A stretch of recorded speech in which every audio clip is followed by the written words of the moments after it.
Hello, I'm Gary, and today I want to talk a little bit about some love Degrassi got in a BuzzFeed article called 16 Times Mental Health Was Accurately Portrayed in TV and Movies in 2017. Now, before reading the article, I'd like to think that a lot of us would assume it was about Maya and her mental health in seasons 3 and 4. But in a surprise move, the article actually talks about Esme and her mental illness, which became pretty prominent in season 4. User Ari Belissa had this to say about Esme's plot. Degrassi next class with the undiagnosed and untreated BPD of Esme's song. I have the same illness, and luckily I got help.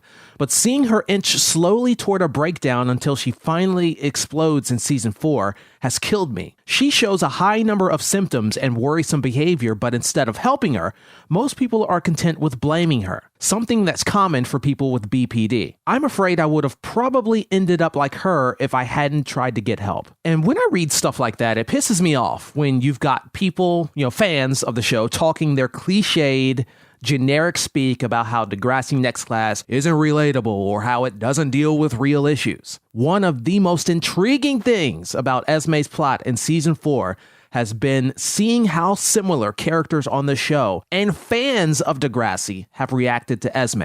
I was talking with some of my fellow Degrassi fans recently, and something that came up was how I think that we are still too narrowly focused on topics while watching the show. Kind of like how Degrassi was an educational show back in the 80s, at times it feels like we as viewers are still looking for that neatly packaged story that presents a specific topic, resolution, and consequence, with everything perfectly spelled out for you right there on the screen. But the problem is that isn't necessarily what Degrassi does anymore. I mean, they still do it, but for many years now, Degrassi has developed characters and storylines in the gray area of life, where things aren't just 100% right or wrong, good or bad. Degrassi presents thematic elements and social commentary below the surface of what you're seeing on the screen. And in the episodes, they're not always pointing and saying, hey guys, we're touching on this specific idea, because that's actually something that could disrupt the flow of what they're trying to do. And what we saw them do with Esme versus Maya in season 4 is such a prime example of that. Both Maya and Esme are characters who suffered extreme trauma, but there's such a stark difference between how characters and fans have reacted to Maya and her mental health versus how people have reacted to Esme. And episode 401 is a really good example of Degrassi addressing this specifically through Esme's eyes. It's more than just Esme being jealous of Zig's ex, and Zig is rightfully concerned about Maya's well-being after she tried to kill herself in season 3.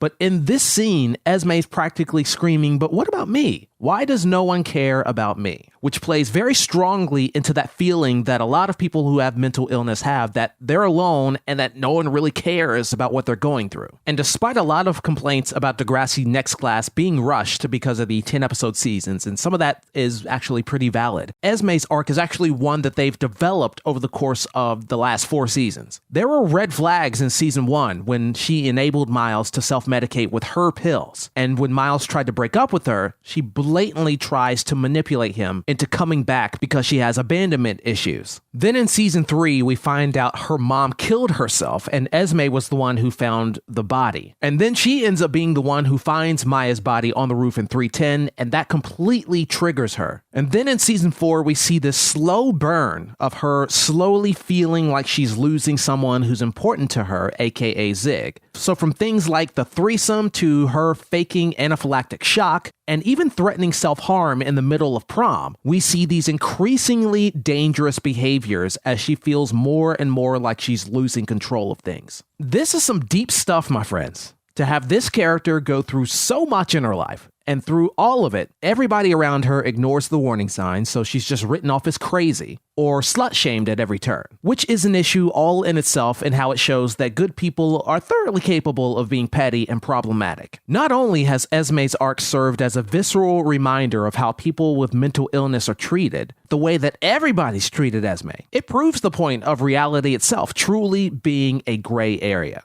Hopefully, they will expand even more on Esme's story in future seasons of Degrassi Next Class. Leave your thoughts in the comments section below. I'll also leave a link to the BuzzFeed article so you can check out some of the other TV shows and movies that were praised for dealing with mental health in 2017. And of course, don't forget to subscribe to Degrassi Corner for the latest Degrassi news and more.